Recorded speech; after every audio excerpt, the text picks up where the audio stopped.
ವಿಧಾನಸಭಾ ಅಧಿವೇಶನದಲ್ಲಿ ಇವತ್ತು ಎಂದು ಕಾಣದಂತ ಒಂದು ಅಸಹಾಯಕತೆಯ ಪ್ರತಿಬಿಂಬವಾಗಿ ಇವತ್ತು ಅಧಿವೇಶನದಲ್ಲಿ ಗೌರವಾನ್ವಿತ ಸ್ಪೀಕರ್ ಅವರು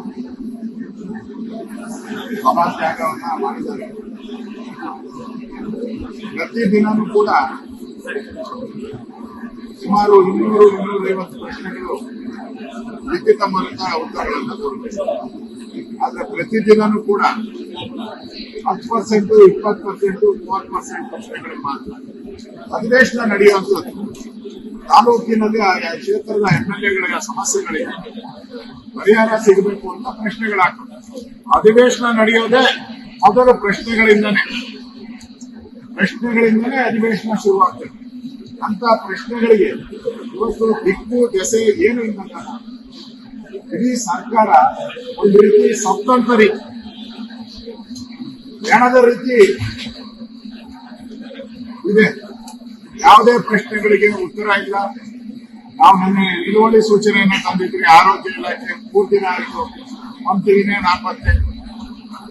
ಮತ್ತು ಅರ್ಬನ್ ಡೆವಲಪ್ಮೆಂಟ್ ವಿಚಾರವಾಗಿ ಬೆಂಗಳೂರು ನಿಲುವಳಿ ಸೂಚನೆ ತಂದಿದ್ರಿ. ಆ ಮಂತ್ರಿನೇ ಪತ್ತೆ ಇಲ್ಲ, ನಾಪತ್ತೆ. ಅಧಿವೇಶನದಲ್ಲಿ ಯಾರು ಮಂತ್ರಿನೇ ಇಲ್ಲ. ಪ್ರತಿದಿನನೂ ಕೂಡ ನಾಮಕಾಸ್ತವಾಗಿ 2-3 ಮಂತ್ರಿಗಳು ಬರ್ತಾರೆ.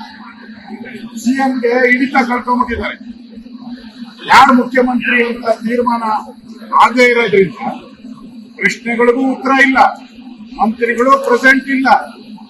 ಇಡೀ ಒಂದು ರೀತಿ ಸರ್ಕಾರ ಸತ್ತ ರೀತಿಯಲ್ಲಿ ಇವತ್ತು ಸರ್ಕಾರ ನಡೀತಾ ಇದೆ. ಇವತ್ತು ಸ್ಪೀಕರ್ ಅವರು ಬಹಳ ನೋವಿನಿಂದ ನಾವು ಕಳೆದ 5 ದಿನದಲ್ಲಿ 5ನೇ ಬಾರಿ ಅವರಿಗೆ ವಾರ್ನಿಂಗ್ ಕೊಟ್ಟಿದ್ವಿ. ಮೊನ್ನೆನೂ ಕೂಡ ವಾರ್ನಿಂಗ್ ಮಾಡಿದ್ವಿ. ಕಳೆದ ಶುಕ್ರವಾರ ಇದು 4ನೇ ಬಾರಿ ವಾರ್ನ್ ಮಾಡ್ತಾ ಇದ್ದೀವಿ. ಇದು ರಿಪೀಟ್ ಆಗಬಾರ್ದು. ಇವತ್ತು ಮತ್ತೆ ಅದೇ ರಿಪೀಟೇಷನ್. ಇವತ್ತು ಸ್ಪೀಕರ್ ಅವರು ಹೊರ ಹೋಗಿರ್ತಕ್ಕಂಥದ್ದು ಇವತ್ತು ಸರ್ಕಾರಕ್ಕೆ ಒಂದು ಕಪ್ಪು ಚಿಕ್ಕ ಇದೆ. ಸರ್ಕಾರಕ್ಕೆ ಅವಮಾನ, ಸರ್ಕಾರಕ್ಕೆ ಚಾಟಿ ಏಟು. ಈ ತರ ಅಧಿವೇಶನ ನಡೆಸುವಂತದ್ರಿಂದ ಅಧಿವೇಶನ ಮುಚ್ಚಿ ಹೋಗೋದು ಬೆಸ್ಟ್. ಆ ರೀತಿ ನಡವಳಿಕೆಯನ್ನ ಮಾಡಿದ್ದಾರೆ. ಇವತ್ತು ಏನ್ ಸ್ಪೀಕರ್ ಅವರು ತೀರ್ಮಾನವನ್ನ ತೆಗೆದುಕೊಂಡಿಲ್ಲ, ಅವರ ಪೀಠದಿಂದ ಆಚೆ ಹೋಗಿದ್ದಾರೆ. ನಾವು ಸ್ವಾಗತ ಮಾಡ್ತೀವಿ. ಈ ಸರ್ಕಾರ ಬದುಕಿದ್ರೆ ಈ ಸರ್ಕಾರ ಮುಖ್ಯಮಂತ್ರಿಗಳು ಒಂದು ಕ್ಷಮಾಪಣೆ ಕೇಳಬೇಕು. ಮುಖ್ಯಮಂತ್ರಿಗಳು ಒಂದು ಕ್ಷಮಾಪಣೆ ಕೇಳಿದ್ರೆ ಅದಕ್ಕೊಂದು ಅರ್ಥ ಬರ್ತದೆ. ಇಲ್ಲ ಅಂದ್ರೆ ಈ ಮಂತ್ರಿಗಳು ಯಾರ ಮಾತನ್ನು ಕೇಳಲ್ಲ. DK ಮಾತು ಕೇಳಬೇಕಾ, ಸಿದ್ದರಾಮಯ್ಯ ಮಾತು ಕೇಳಬೇಕು. ಇಷ್ಟೇ ಇವತ್ತು ನಡೀತಾ ಇರೋದು. ಅದರಿಂದ ಈ ಸರ್ಕಾರ ಅಧಿವೇಶನವನ್ನ ಕಾಟಾಚಾರಕ್ಕೆ ನಡೆಸ್ತಾ ಇದೆ. ಕೋಟ್ಯಾಂತರ ರೂಪಾಯಿ ಖರ್ಚು ಮಾಡ್ತಾ ಇದೆ. ಪ್ರತಿದಿನ ನಾವು 2 ಕೋಟಿ 3 ಕೋಟಿ ರೂಪಾಯಿ ಖರ್ಚು ಮಾಡ್ತಿದ್ದೀವಿ. ಬೆಲೆನೇ ಇಲ್ಲ.